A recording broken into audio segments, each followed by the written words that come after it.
Meu nome é Walter Leite. Por que é difícil ler Nietzsche? Quem está mais qualificado para ler de uma forma desprendida Nietzsche? Vou usar a linguagem do coração e minha experiência pessoal. Nietzsche nasceu na Alemanha, 1844. Faleceu em 1900. No entanto, passou 10 anos em uma vida vegetativa, demente. Ele foi acometido de uma demência total e que foi cada vez mais se acentuando até a sua morte em 1900. Portanto, a gente pode dizer que 10 anos de uma vida vegetativa separam a produção literária, ou seja, Nietzsche viveu 44 anos, apesar de ter falecido com 54 anos. Qual a dificuldade de se ler Nietzsche?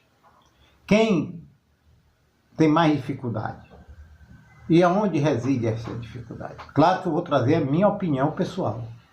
Aqui eu não estou fundamentado em nenhum trabalho acadêmico, nada. A minha ideia de uma pessoa, um autodidata, uma pessoa que lê, que não tem compromisso com nenhum sistema, nenhuma universidade, com nenhuma tese filosófica, é apenas a minha opinião, deixar bem evidente. A dificuldade maior de ler Nietzsche, os virtuosos, as pessoas que se acham muito virtuosas, as pessoas que acreditam que são tão virtuosas que, portanto, elas merecem uma vida eterna, merecem um prêmio. Os virtuosos, as pessoas que acreditam que são possuidores de qualidades, que sempre estão julgando as pessoas, avaliando, esse tipo de pessoa não tem muito atrativo por Nietzsche. Os religiosos. Aqui, quando eu falo religiosos, é aqueles que professam um tipo de religião, um ritual, que defende uma tese metafísica, ou seja, que precisa utilizar a fé, mergulhar na sua prática religiosa. Então, esse tipo de pessoa religiosa, que acredita que exista um Senhor, um Deus, que está um distribuidor, como Nietzsche chama, um distribuidor de benefícios, de recompensas e de punições. Quanto a esse tipo de pessoa que acredita que existe este ordenador que está separando aqui os puros dos impuros, os santos dos pecadores, aqueles que merecem recompensa e aqueles que merecem o castigo. E esta visão não tem muita dificuldade de ler. E Nietzsche chama para esse tipo...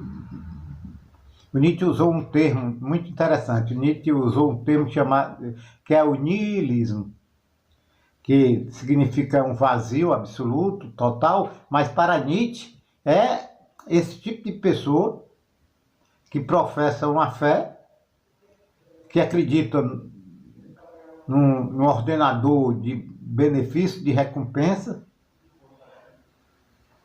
um julgador que irá promover uma vida futura de acordo com o procedimento da pessoa. Ou seja, ou a eternidade ou a condenação eterna, a recompensa ou o castigo. Então, esse tipo de pessoa terá muita dificuldade de ler Nietzsche. Vai logo dizer, não, eu ateu, vai fechar a mente, não vai querer nem conversar. Nietzsche, ele tem 3 aspectos importantes. Ele aborda o super-homem, que não é aquele superdotado, um homem de extrema força, de extremo poder, mas o super-homem é o além do homem, ou seja, a superação do homem. Nietzsche nasceu e conviveu no século XIX, que era o período da modernidade. E este período da modernidade é o período do acreditar na utopia, que o homem, através da ciência, poderá solucionar, resolver todo o problema da humanidade. Irá realmente encontrar a solução e irá desbravar todos os mistérios. Era um fonismo. Todo mundo, né, era uma visão utópica, um otimismo.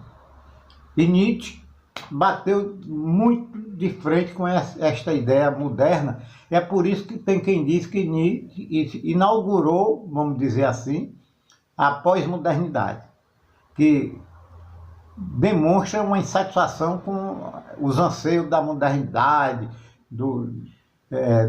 da ciência e do poder do homem descobrir o cosmos, em desbravar todos os mistérios, encontrar a solução de todo o problema e, evidentemente, este otimismo exagerado. Então, Nietzsche, é por isso que Nietzsche diz que não está no seu livro, que é fantástico, Ex-Homo, Ex-Homo, ele diz que não nasceu, e que já nasceu póstumo, que ele não estava escrevendo para aquela época. Aquelas pessoas não tinham ouvidos para entender. E ele ainda hoje, Nietzsche, tem pessoas que não têm ouvidos para entender Nietzsche. Apesar de ser hoje muito discutido dentro das universidades, e ser, a gente pode dizer, dos filósofos passados, dos filósofos do passado, vamos dizer assim, do século XIX para trás, é o único que se mantém novo e atual.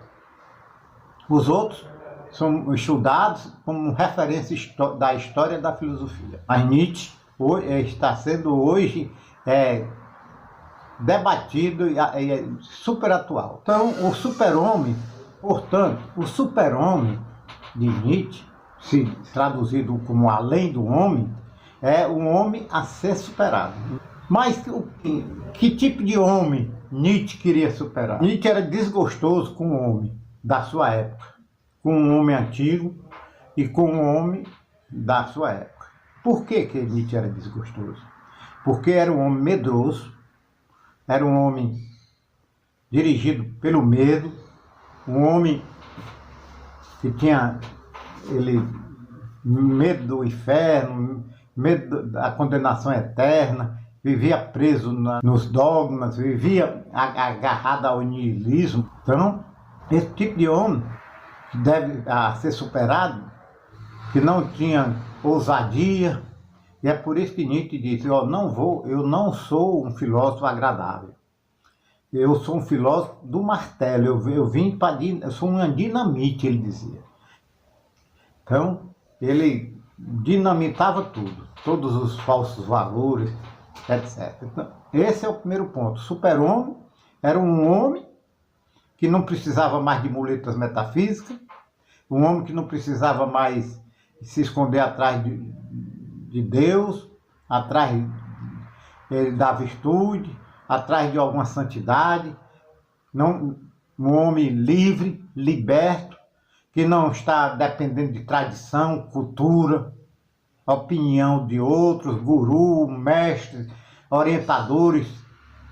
É um homem que busca a solução, entender a vida como ela se apresenta, sem nenhuma muleta metafísica, sem nada. Um homem destemido, um homem que não precisa de dogma, não precisa de fé, não precisa de nada, não precisa de guru. Então o super-homem é esse homem aí idealizado por Nietzsche, que não era um homem da sua época.